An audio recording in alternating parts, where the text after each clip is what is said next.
Hello everyone and welcome to my channel, Powerful Perspectives. I'm Brandon, and in this playlist specifically, I'm talking about paradoxes, powerful, interesting, insightful paradoxes.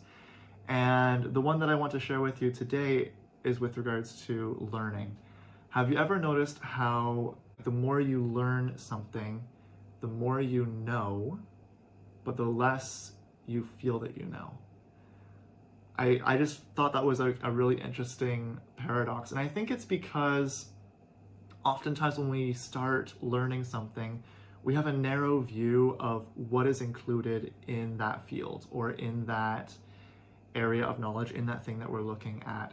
We tend to oversimplify it and we tend to kind of shorten it or limit it in our minds. Sometimes we throw labels, right? I think we simplify a lot of things just by using labels in life. But this applies to a lot of things more generally. And it's just kind of an interesting, thought-provoking thing that I've thought about recently. That, yeah, the more that we know about something, the less we think we know, or the less we feel that we know. And I think that's because the more that we learn, the more that we know, the more that we push our awareness and our knowledge further and more broadly throughout the world, the more we realize that there is to learn. Like, we realize that there are more things out there that we haven't seen yet.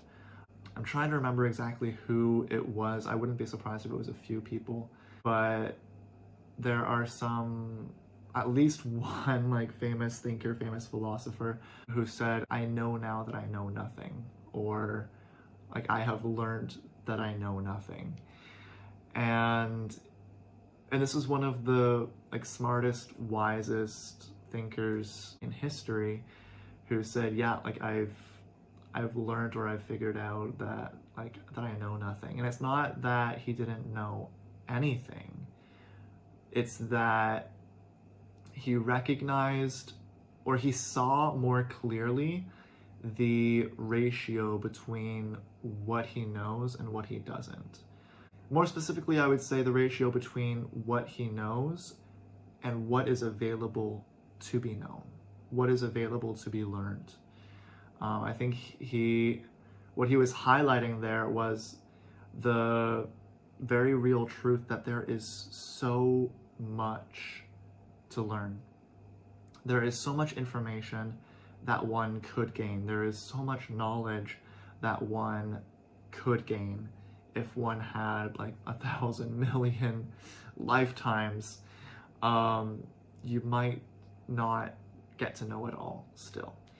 And so that, I think, is what was being expressed here, is that there is a lot that we can learn, but there are other things that we just never will necessarily, because there's so fine details that are built upon foundations of prior understanding that we don't even have, or because we simply weren't exposed to a certain environment or a certain lifestyle or a certain language or way of thinking, way of life, and so we just haven't been exposed to that way of seeing things. And that way of seeing things, that perspective, colors the understanding of that new potential piece of knowledge.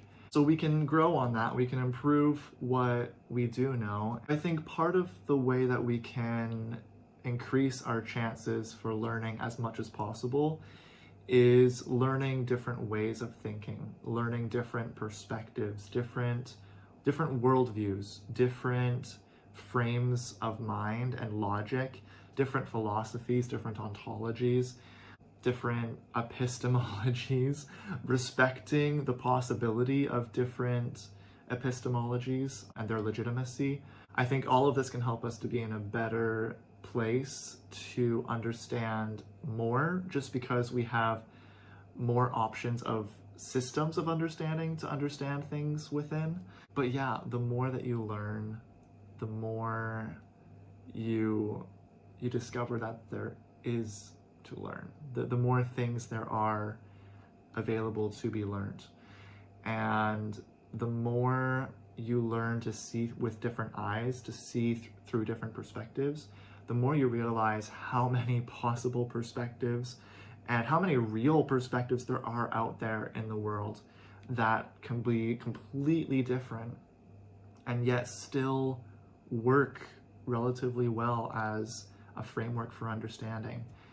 And so, yeah, take that for what it is. Think about it. Let me know what you think. I'd love to hear your comments. And yeah, catch you next time.